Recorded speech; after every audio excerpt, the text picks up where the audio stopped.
With the illegal alien coming in, very sadly, from Mexico, and you saw what happened to that incredible, beautiful young woman.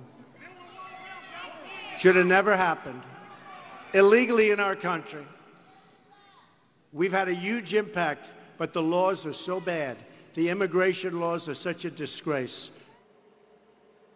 That was the president just moments ago. For the last month, Iowans have searched and prayed for a missing college student called Molly Tibbetts. Today, tragically, her body was discovered. Police say their suspect is an illegal immigrant. He led them to the body in a cornfield, they say. Fox National correspondent Matt Finn is in Iowa for us tonight with details. Matt? Tucker, Molly Tibbetts' body was found in a cornfield not far from where I'm standing, and police say 24-year-old Christian Rivera has been charged with first-degree murder in the death of 20-year-old Molly Tibbetts. Authorities say Rivera has been in this country illegally, and tonight we're working to learn a little bit more about Rivera's background. So far, we have learned that ICE has placed a detainer on Rivera and say that he is here from Mexico. Here's one of the lead investigators giving us a little more details on Christian Rivera. We have confirmed with Homeland Security investigations that he is an illegal alien, and we believe he has been in this area now for 4 to 7 years. Investigators say Rivera confessed that on July 18th, the day that Molly Tibbetts went missing, he approached her and followed her while she was out on her jog. She spotted him and said, "Leave me alone, I'm going to call police," and took out her cell phone. Rivera told police he continued to follow her and then blacked out and doesn't remember what happened after that. And he came to in a rural area not far from here. Authorities say this morning Rivera led them to a remote location about 13 miles from Molly's hometown, which is Brooklyn, Iowa. And that is where they found what they believe is the body of Molly Tibbetts. Authorities say it was a surveillance video submitted to them that showed Molly jogging and then Rivera's black Malibu car. That's how they were able to track down Rivera. Police tonight have not revealed the manner of Molly's death. Police say Rivera did see Molly prior to the day that he allegedly murdered her on July 18th. It's not clear how often he saw her, but police are going to also clarify for us in the coming days whether he may have been stalking her. Molly Tibbetts was set to return to the University of Iowa as a sophomore this year. Her father, Rob Tibbetts, was on the ground here for 30 days pleading for information, leading to the arrest or conviction of anyone involved in the disappearance of his daughter. He even went to the university, or he even went to the Iowa State Fair to hand out flyers begging for information. And after 30-plus days, he has now learned that his daughter has been found dead. Tucker. Matt Finn for us in Iowa. Thank you, Matt. Well, as with the Kate Steinle case, it looks like a young American might still be alive if the country were simply willing to enforce its own federal laws. Luis Miranda is a former DNC communications director, and he joins us tonight. Luis, thanks a lot for coming on. Thanks, Tucker. It's good to be on. So the line that the rest of us are kind of forced to accept is that all immigrants are great people, better than us, in fact, and that if we suspect otherwise, we're bad people. If we point to evidence proving otherwise, then we're flat-out bigots and we should be quiet. Why don't Americans have a right to police their own borders and say, if you're not here legally, you have to leave now? Why don't we have that right? Well, Tucker, I'm really glad that you're giving us the opportunity to have this discussion, because I think Democrats, Republicans, independents, immigrants, and those born here, all alike, we can agree that these heinous crimes have no place regardless of who does them. You know, just this week, we found out that a white man in Denver killed his wife and 2 beautiful young daughters. Also tragic, just as this young woman in Iowa whose death is a huge tragedy, and I can't imagine what her family's going through. So we can agree on that. But here's the difference. No, I understand. But there's a white man in Denver who doesn't speak for all white men either. Hey, Luis, I didn't say anything about this man's race. This story is not about race. Don't make it about race. Stop that. I was saying this is about nationality and citizenship. This man had no right to be here. That's the difference. Lots of Americans commit heinous crimes. It's terrible. We put them in prison where they should be. Exactly. But people shouldn't be here in the first place. He didn't have a right to be here in the first place. He should not have been here. His presence violated federal law.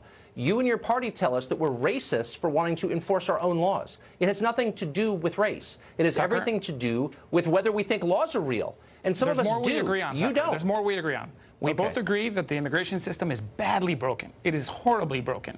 And the people who stood in the way of fixing that have been oftentimes Republicans. And I'll give you an example of what worries me about this case. No, you don't. This is just spin. It's really simple. I ask you a question, please answer it. Why don't we as American citizens, you, me, our neighbors, everyone, a citizen, immigrants or not, but who is an American, have a right to say, if you don't have a right to be here, you must leave? When did we lose that right? Why don't we have that right? And I'll tell you when. When people who own big corporations, companies, who are inviting these people to come work, oftentimes at depressed wages, because they need the labor. Look, George W. Bush, I agree with you completely. Suspended wage laws and brought Mexican immigrants to help with the recovery and reconstruction after Katrina. To his eternal shame, and the unemployment rate among created to draw them. No.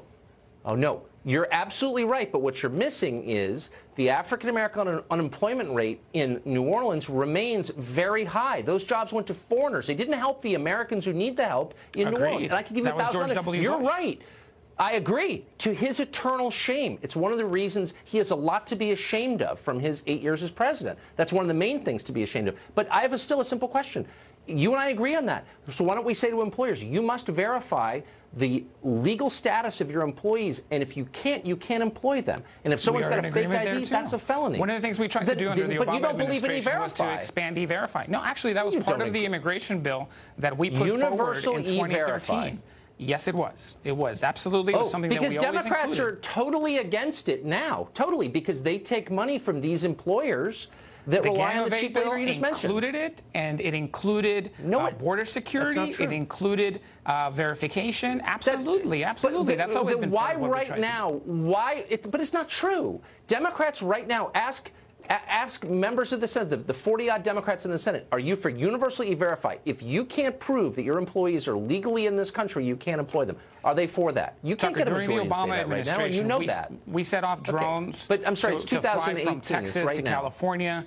We added Border Patrol agents. We agree that we need a safe and orderly border. It didn't work. What the disagreement here is how do you use your resources? And the problem that I have right now is that we have immigration agents chasing down moms taking their kids to school instead of looking for real criminals like the one that you targeted at the beginning of this. Here was a real criminal. And if we eliminate ICE, as Democrats are calling for, then how do we police our immigration laws? We can't.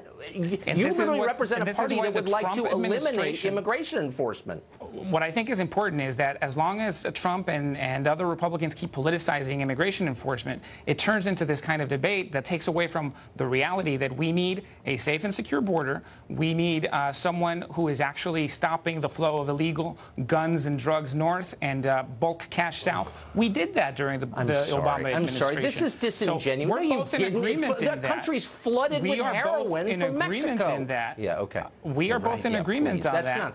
But when you politicize it and you force law enforcement agents to go chase a mom going to school, taking her kids there, and raiding factories.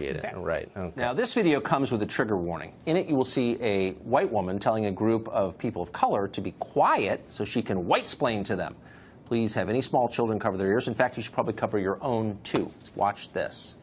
For a long time, we've been fighting the fight for the dreamers. My colleagues. They're not dreamers.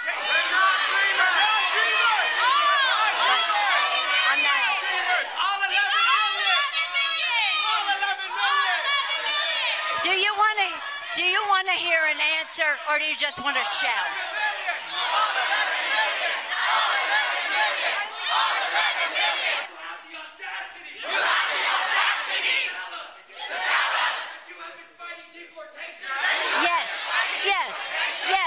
Yes, I am. Yes, I am. Yes, I am. You do not. You don't know what you're talking about.